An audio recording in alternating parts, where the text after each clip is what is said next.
Ja me läheme järgmise päevakorrapunkti ehk 5.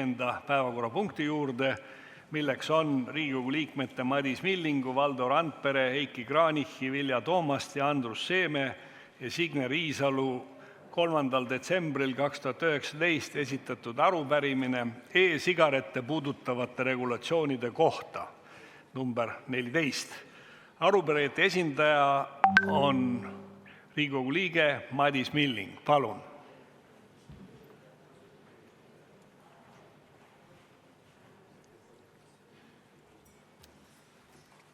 Suur tänu, härra Riigikogu aseesimees, head kolleegid, kes veel siia saali on jäänud. Võiks ju arvata, et kõik elektroonilisi sigarette puudutav on selline kolmandajärguline teema, mis huvitab ainult väikest huvigruppi, aga võta näpust. Kired selle teema ümber kas või siinsamas Riigikogus on möllanud juba pikemat aega. Kõik eelmises Riigikogu koosseisus olijad mäletavad ühte legendaarset istungit eelmise koosseisu lõpus, kus toonane sotsiaalminister esitas Riigikogule ultimatiivseid tingimuslikke nõudmisi stiilis, et juhul, kui teie poolt esitatud muudatusettepanekud läbi lähevad, siis ma võtan eelnõu tagasi. Ja kuidas Riigikogu töö seisis rohkem kui tunni, sellepärast, et otsiti taga peaministrit, kes selle kohta oma seisukoha ütleks. Aga see selleks, konkreetselt arupärimise juurde. Seda arupärimist ajendasid esitama viimase poole aasta jooksul meedia vahendusel avalikkuseni jõudnud probleemid seoses elektrooniliste sigarettidega. Lapsevanemad ja õpetajad ja ka Riigikogu Suitsuvaba Ühenduse liikmed juhtisid ja on juhtinud tähelepanu vastuvõetamatule olukorrale, kus noored kauplevad e-sigarettidega sotsiaalmeedias, koolides ja tänavatel. Meedias on välja toodud ka e-sigarettide piirikaubanduse kasv. Samuti on välja toodud probleem elektroonilise sigareti vedelike ise segamisega, mis valede komponentide kasutamisel võib osutuda väga ohtlikuks. Eelnimetatud probleemide tekkimise eest hoiatasid elektrooniliste sigarettide kasutajad juba siis, kui Riigikogu eelmine koosseis e-sigarettide reguleerimise üle arutas. Toona neid hoiatusi kuulda ei võetud. Ka õiguskantsler on välja toonud, tsiteerin, tubakaseaduse eelnõu seletuskirja ja teiste materjalide põhjal ei saa öelda, et eelnõus oleks põhjalikult käsitletud piirangutega kaasnevaid probleeme. Analüüsitud ei ole muuhulgas piirikaubandusega seotud küsimusi ega suitsetamiseks mõeldud kohtades tekkivat passiivse suitsetamise mõju e-sigarettide suitsetajatele. Ja nüüd kõige olulisem. Samuti ei nähtu eelnõuga seotud materjalidest, et Riigikogule oleks edastatud Euroopa Komisjoni arvamus, mille kohaselt tuleb e-vedelikes maitse- ja lõhnaainete täielikku keelamist rohkem põhjendada. Ja see viimane informatsioon, et Riigikogule toona ei edastatud Euroopa Komisjoni arvamust, ajendaski meid esitama sotsiaalministrile 6 küsimust. Ma ei hakka neid küsimusi ette lugema, ma loodan, et sotsiaalminister loeb need küsimused ise ette ka. Suur tänu! Aitäh! Nüüd palun siia siis sotsiaalminister Tanel Kiige, et vastata arupärimisele.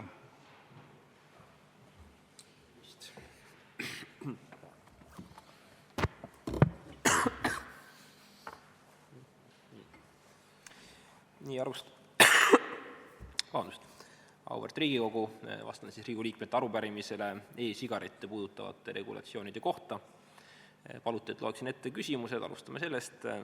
Esimene küsimus, kas vastab tõele, et Euroopa Komisjon esitas Sotsiaalministeeriumile arvamuse, mille järgi tuleb e-vedelikes maitse- ja lõhnaainete täielikku keelamist rohkem põhjendada? Vastus. Direktiivis 2015/1535 sätestatud teavitamiskorra raames teavitasid Eesti ametiasutused 13. detsembril 2016 komisjoni tubakaseaduse muutmise seaduse eelnõust ja komisjon omakorda esitas oma märkused 3. märtsil 2017. Tehnilise normi teavitamise protsessis esitatakse Euroopa Komisjonile kavandatava piirangu eelnõu ning lühidalt piirangu kehtestamise põhjendus. Esialgses teavituses ei lisatud väljavõtet seletuskirjast, kuna protseduur seda ei nõua. Euroopa Komisjon palus tõesti seepeale e-vedelikes maitse- ja lõhnaainete keelamise teavitusele esitada esialgsest teavitusest detailsem põhjendus. Euroopa Komisjoni märkused. Konkreetselt komisjon on teatises esitatud kavandatavate meetmete tervise-eesmärkide ja põhjendustega nõus. Komisjon leiab samas, et kõigi maitse- ja lõhnaainete, sulgudes välja arvatud tubaka maitse ja lõhn, teatavasti keelamist e-vedelikes ei ole piisavalt põhjendatud ning eelnõus tuleks täpsustada, miks kõiki maitse- ja lõhnaained noorte puhul atraktiivseks peetakse. Euroopa Komisjoni märkusele vastamiseks edastas Sotsiaalministeerium 12. märtsil 2017 täiendavate põhjenduste andmiseks tubakaseaduse muutmise seaduse 357 seletuskirja vastava punkti teksti väljavõtte. Euroopa Komisjoni talitused tänasid Eesti ametiasutusi esitatud vastuse eest ja vastus peeti ammendavaks. Teine küsimus. Kas Sotsiaalministeerium esitas Riigikogule Euroopa Komisjoni arvamuse, mille järgi tuleb e-vedelikes maitse- ja lõhnaainete täielikku keelamist rohkem põhjendada? Kui jah, millal Euroopa Komisjoni arvamus Riigikogule edastati ning kellele? Kui arvamust Riigikogule ei edastatud, siis mis põhjusel seda ei tehtud? Euroopa Komisjoni märkus ei esitatud Riigikogule eelnõu 357 menetluse protsessis, kuna kogu täiendav Euroopa Komisjoni edastatud teave oli juba eelnevalt Riigikogule esitatud eelnõu seletuskirja näol. Euroopa Komisjoni omakorda edastati eelnõu seletuskirja väljavõte. Ehk teavitusega 2016/0648/EE seotud dokumendid esitati 27. novembril 2019 aastal teabevaldaja Majandus- ja Kommunikatsiooniministeeriumi poolt Riigikogu liikmele Tarmo Kruusimäele tema nõudmisel. Kolmas küsimus. Millise vastuse edastas Sotsiaalministeerium Euroopa Komisjoni arvamusele? Kogu see vastus on väga pikk, ma loen sellest mõned osad ette, kui on soovi, võin saata selle ka kirjalikult. Aga see on olemas tegelikult tõesti vastava eelnõu seletuskirjas. Ehk Euroopa Komisjoni märkusele vastamiseks edastas Sotsiaalministeerium 12. märtsil 2017, nagu viidatud, väljavõtte 357 seletuskirjast. Mõned katked siit. Vastuseks Euroopa Komisjoni poolt esitatud märkustele selgitame täiendavalt maitse- ja lõhnaainete keelu kehtestamist nikotiiniga ja nikotiinita elektrooniliste sigarettide vedelikes. Kuna e-sigaretid on tubakatoodete alternatiivtooted, mida kasutatakse sarnasel eesmärgil ja sarnaselt on Eesti võtnud poliitilise suuna nende toodete võrdsustamisele tubakatoodetega. Seetõttu on põhjendatud ka nendest tubakast erineva maitse- ja lõhnaainete kasutamise keelustamine. Keelu kehtestamisel on erand antud tubaka maitsele ja lõhnale, sest lähtudes toodete võrdse kohtlemise printsiibist põhimõttest ei saa kehtestada e-sigarettide rangemat piirangut kui tubakatoodetele. Samuti välista keeld tootmiseks vajalike maitse- ja lõhnaainete või suhkrute kasutamist, kui need ei anna tootele tubakast erinevat maitset ja lõhna ega suurenda märkimisväärselt või mõõdetavalt selle sõltuvust tekitavat toimet ega muid tervisele kahjulikke omadusi. E-sigarettide vedelikes kasutatavad maitse- ja lõhnaained on selle toote üheks peamiseks turunduselemendiks, erinevaid maitseid on hetkel teadaolevalt üle 7500. Maitse- ja lõhnaained muudavad toote atraktiivsemaks noortele alaealistele. E-sigarettide tootjad ja müüjad reklaamivad oma toodet kui alternatiivi suitsetamisest loobumiseks ning tõsi on andmeid, et teatud osa täiskasvanud inimestest e-sigarette ka selleks otstarbeks kasutab. Samas on e-sigarettide efektiivsuse kohta just nimelt suitsetamisest loobumise vahendina siiani vähe tõendeid. Alaealiste ja noorte täiskasvanute puhul on vastupidi teada, et nemad alustavad e-sigarettide tarbimist eelkõige uudishimust ning erinevad maitsed mängivad selles olulist rolli. Näiteks USA-s tehtud uuringu tulemused näitasid, et alaealised ning noored täiskasvanud eelistasid erinevate maitsetega e-sigarette, samas kui täiskasvanud, kes tarvitasid nii sigarette kui ka e-sigarette korraga, eelistasid e-sigareti tarvitamist alustades just nimelt tubakamaitselisi e-sigarette, kuid hiljem liikusid edasi tubakast erinevate maitsete tarvitamisele. Nii. Üks oluline väljavõte veel samast seletuskirjast, samast selgitusest komisjonile on ka see, et 2014 aasta kooliõpilaste tervisekäitumise uuringu andmetel oli 11, 13 ja 15-aastaste õpilaste seas elektroonilist sigaretti vähemalt korra proovinud 35,7% poistest ja 28,4% tüdrukutest ehk muret tekitavalt kõrged numbrid. 16–64-aastaste seas oli tarbimine võrreldes 2012 aastaga tõusnud 3 korda ja 2016 aasta rahvastiku tervisekäitumise uuringu esialgsed andmed näitavad, et elektrooniliste sigarettide igapäevatarvitajate osakaal on sama võrreldes 2014 aastaga, samas tõusis noorte täiskasvanute hulgas igapäevatarvitajate osakaal ligi 2 korda, see on siis 16–24-aastased. Need andmed näitavad, et elektroonilised sigaretid on eelkõige atraktiivsed noortele. Nii, nagu öeldud, võin selle kogu vastuse saata ka pikemal kujul, see on väljavõtte seletuskirjas. 4. küsimus. Palun anda ülevaade, milliste argumentidega põhjendas Sotsiaalministeerium Euroopa Komisjonile e-vedelike maitsete keeldu. Põhimõtteliselt see vastus on toodud eelmise küsimuse vastuses. Lisaks on vastuses Euroopa Komisjoni veel märgitud, et kuna e-sigaretid on tubakatoodete alternatiivtooted, mida kasutatakse sarnasel eesmärgil ja sarnaselt on Eesti võtnud poliitilise suuna nende toodete võrdsustamisele tubakatoodetega. Euroopa Komisjoni põhjenduse esitamise aluseks on Vabariigi Valitsuse 1. detsembril 2016 kabineti nõupidamisel heaks kiidetud otsus, mille alusel lisatakse Rahandusministeeriumi ettepanekul tubakaseadusesse keeld lisada e-sigarettidesse maitse- ja lõhnaaineid. Erand antakse tubaka maitsele ja lõhnale. Number 5. Küsimus siis. Palun anda täpne ülevaade, milliseid e-sigarettide, sealhulgas e-vedelike maitse- ja lõhnaaineid käsitlevaid uuringuid on riigiasutused tellinud või näiteks Tervise Arengu Instituut läbi viinud. Siinkohal juhiks tähelepanu, et toote ohutuse tagamine ja vastavate uuringute läbiviimine on elektroonilisi sigarette või nende täitepakendeid Eestisse toova või need Eestis tootva ettevõtte kohustus nii vastavalt tubakatoodete direktiivile kui kemikaalide klassifitseerimise, märgistamise ja pakendamise ehk CLP määrusele. Tubakaseaduse paragrahv 10.2 elektrooniliste sigarettide ja täitepakendite koostisest teatamine sätestab elektrooniliste sigarettide müüjate ja tootjate kohustust. Elektroonilisi sigarette või nende täitepakendeid või elektroonilisi sigarette ja nende täitepakendeid võõrandamiseks Eestisse toov või need Eestis tootev ettevõtja esitab 6 kuud enne toote kavandavat turule viimist või iga olulise muudatuse puhul Terviseametile elektroonilises vormis aruande. Aruanne peab sisaldama tootemarkide liikide kaupa loetelu kõikidest tootes sisaldavatest koostisainetest ning toote kasutamisel eralduvatest ainetest ja nende kogustest. Samuti toksikoloogilised andmed koos toote koostisosade, neist eralduvate ainete, muuhulgas kuumutamisel eralduvate ainete kohta, eelkõige nende tervisemõju sissehingamisel ning sõltuvust tekitav toime. Elektroonilisi sigarette või nende täitepakendeid või elektroonilisi sigarette ja nende täitepakendeid võõrandamiseks Eestisse toov või need Eestis tootev ettevõtja on kohustatud looma ja säilitama süsteemi teabe kogumiseks nende toodete kõikvõimalike kahjulike mõjude kohta inimese tervisele. Nii, 6. küsimus. Kas saate kinnitada, et e-sigarettide reguleerimisel on lähtutud põhimõttest, et tervisepoliitika peab olema tõenduspõhine ning selleks on kasutatud tõendusmaterjale, mis käsitlevad e-sigarettide reguleerimisel erinevaid aspekte? Eesti tervisepoliitika tõepoolest, sealhulgas tubakapoliitika, lähtub tõenduspõhisuse printsiibist ning ettepanekute tegemisel lähtutakse teaduslikust tõendusmaterjalist meetmete tervisemõju kohta, lisaks arvestatakse sotsiaalseid, majanduslikke ja kultuurilisi aspekte. Siinkohal tuleb rõhutada, et tõenduspõhisena tuleb käsitleda vaid neid materjale, mis põhinevad teadusuuringu kvaliteedi nõuetele vastavatest teadusuuringutest ning uuringu tulemusi tuleb tõlgendada korrektselt. Sotsiaalministeerium ongi mures e-sigarettide teemal laial kõlapinda leidnud tõendamata väidete osas, mis näitavad e-sigareti tegelikkusest ohutumana.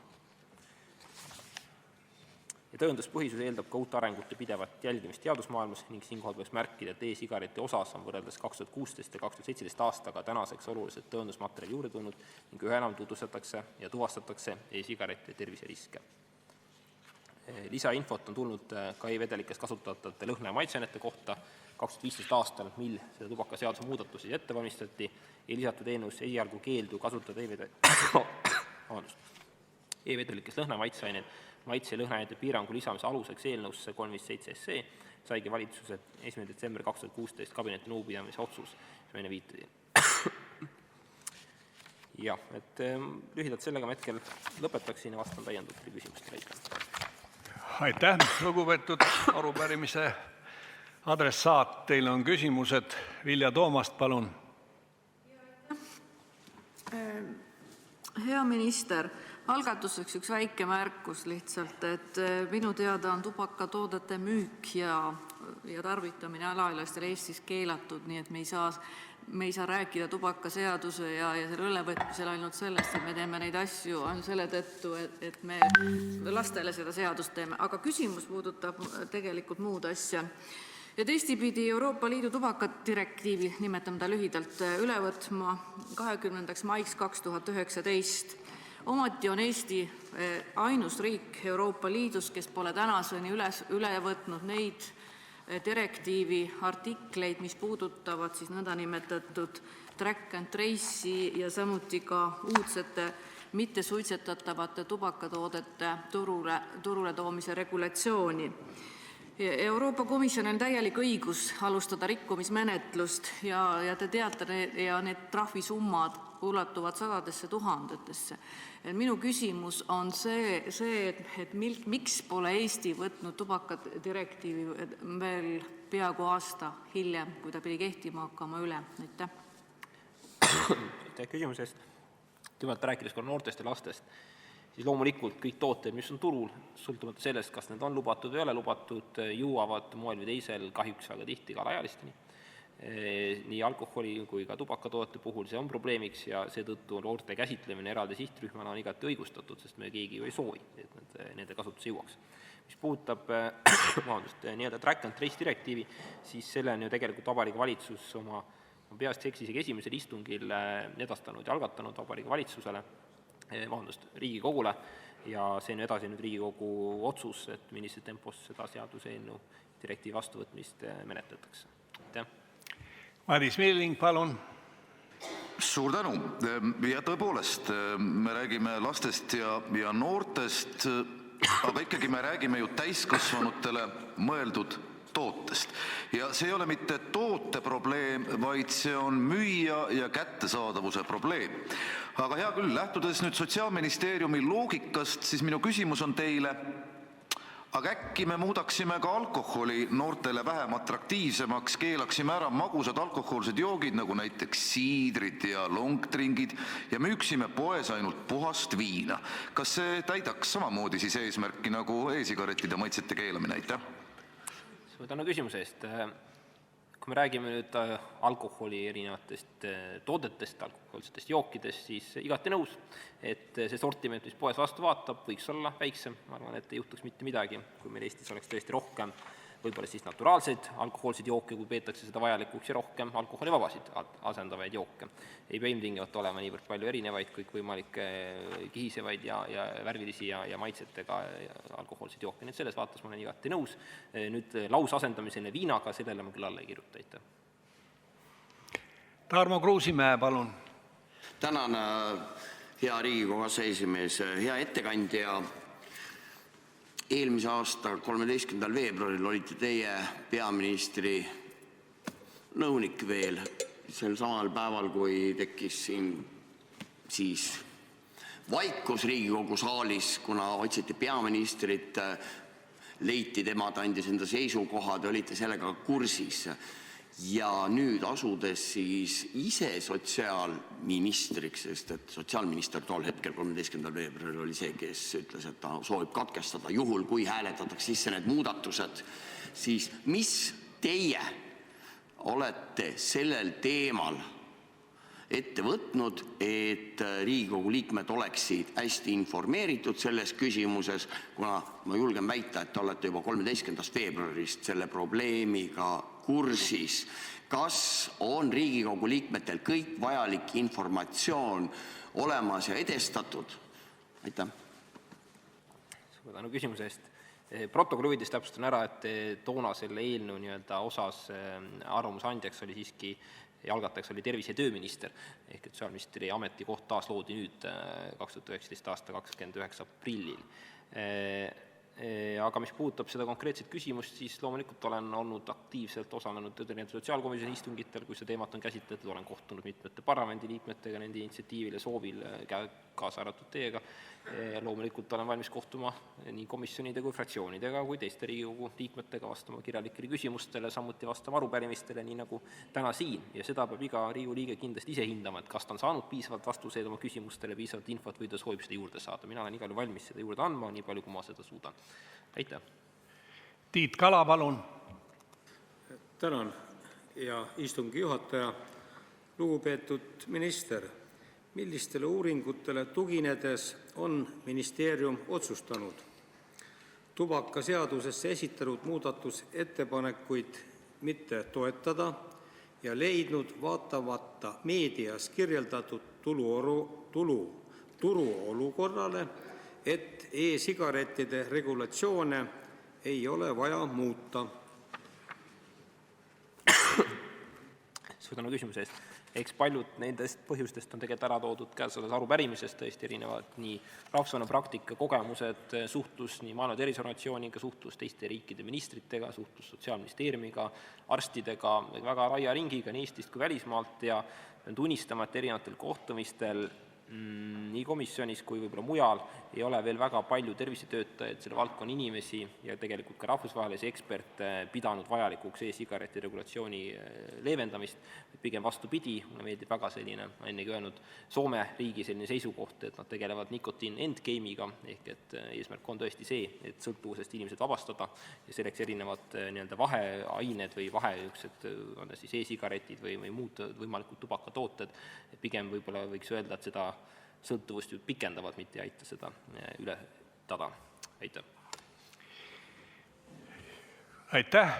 Küsimusi rohkem ei ole arupärimise adressaadile. Aitäh, härra minister! Nüüd on võimalus alustada läbirääkimisi. Läbirääkimiste soovi on ilmutanud Tarmo Kruusimäe. Palun!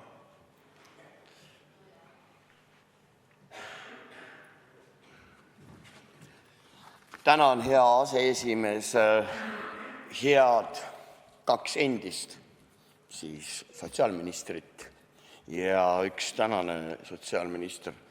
Ehk siis mul niisugune küsimus oleks olnud, teine küsimus selline olnud, et kes on selle sama asjaga tegelenud? Ei, Helmen oli tollel ajal komisjoni esimees, kui me reguleerisime ja ülereguleerisime jälle selle e-sigaretiga seonduva. Minister Kiik viitas siin sellele, et Riigikogu liikmele Tarmo Kruusimäele saati need materjalid, aga küsimus on see, et ega Tarmo Kruusimäe ei esinda üksi Riigikogu, vaid kõik teised Riigikogu liikmed. See kuupäev, mis te ütlesite, oli vist 19. november, eks? Teil oli see paberis, minul on aga tulnud meil ja see 12. 27, õige, nii. Ja see on tulnud mul hoopis siis tooteohutuse ja tarbijakaitse talitus siseosakond Majandus- ja Kommunikatsiooniministeeriumist ja seal on kirjas, et tere, edestan teile järgnevalt Eesti teatisega see ja see sõnumid. Esimesena edestan Euroopa Komisjoni kommentaari. Sellised sõnumid kannavad märget piiratud, mis tähendab, et nende sisu pole mõeldud avaldamiseks kolmandatele osapooltele. Küll võivad nendega tutvuda eelnõu menetlusega seotud isikud. Selliste sõnumite edestamist reguleerib täpselt EL-i määrus. Mina loomulikult siis küsisin, et ega ametnikul ei tule sellest mingit jama, sellepärast, et ta on siia veel adressaatideks pannud Tea Palmi ja Triinu Tähe. Ja ma küsisin, kuidas selle informatsiooniga edasi hakata, et sotsiaalkomisjoni liikmed võiksid ju tegelikult olla. Mul on see vestlus olemas. Erinevalt võib-olla sellest üllatusest, et mida nimetad, äkki paneme Kruusimäele konksu, et ta jookseb sellega kuskile. Ei ole ma seda informatsiooni mitte kellegagi jaganud. Küll aga ma leian, et sotsiaalkomisjon ja komisjoni esimees, kui ta teab sellised asjad, ta võiks nõutada seda, et kõik teaksid, mida siis tegelikult Eesti riik vastas Euroopa Komisjonile, mis selle peale tuli. See ei ole minu arvates korrektne, kui me räägime täna tegelikult tubakasurmades, kus me oleme 3. kohal. Mida on teinud ministeerium sellest ajast? Tegelikult on mul täpselt sama küsimus on ka Rahandusministeeriumi ametnikele, et kui see 13. veebruaril asi oli menetlus, me tegime ettepanekuid vähendada e-sigaretiga seotud aktsiisi. Siis täna ma kuulen, et ametnikud, käies veel eelmise aasta novembrikuus Rahandusministeeriumis ühel ümarlaual, kus arutati kõiki seda aktsiisi. Ja kui koalitsioonis oli olemas konkreetne tahe vähendada aktsiisi, hakkasid ikkagi mingid ametnikud põtkima. Nüüd nad ütlesid, et me võiksime kokku saada 10. veebruaril, et siis hakkame korjama andmeid, et siis andmeid analüüsida, kas me saaksime aktsiisi mingil määral. Ehk siis me võime rääkida seda, et aastaks 2021, 1. jaanuarist on meil võimalik seda aktsiisi vähendada, piirikaubandust vähendada, musta turgu vähendada, sest 1. juuniks enam juba ei jõua. Sest ministeeriumi ametnikel oli tegelikult teada reaalselt 2018. aasta detsembrikuus, et on välja käidud selline arvutuskäik. Täna me oleme siin 13. jaanuaril 2020. aastal ja pange tähele, et need samad ametnikud ütlevad, me ei jõua mitte mingil juhul 1. juuniks 2020, vaid heal juhul aastaks 2021. See ei ole minu arvates korrektne käitumine. Ja minu arvates ei ole ka korrektne käitumine ka see, et kui minister, jah, me kohtusime ja me rääkisime, viitasime, et sellised probleemid on, ja teavitasin teid, et on nii õiguskantsler viitanud sellele, et on vaja rohkem selgitust ja ka Euroopa Kohus, siis täna ma sain lihtsalt kogu selle asja peale, tuli mulle, ei tea kus kohas tuli lihtsalt kiri, et siin on dokumendid, see on piiratud, võta see teadmiseks. Minu küsimus lihtsalt oli ministrile ja ka ilmselt ka need, kes arupärimisel on see, kas sotsiaalkomisjoni liikmetel ja Riigikogu suurel saalil on õigus teada asju seda olukorras, kus me oleme tubakasurmades 3. kohal või me peame lihtsalt ametnike suvas, kellele nad saadavad sõnumi ja kellele mitte. Mina soovin korrektset lähemist, sest Eesti inimesed armastavad elu. Aitäh! Aitäh! Rohkem läbirääkimiste soovi ei ole ilmutatud. Arupärimise adressaadil on võimalik ka kommenteerida küsimusi ja sõnavõtte, kui soovib. Palun, härra minister.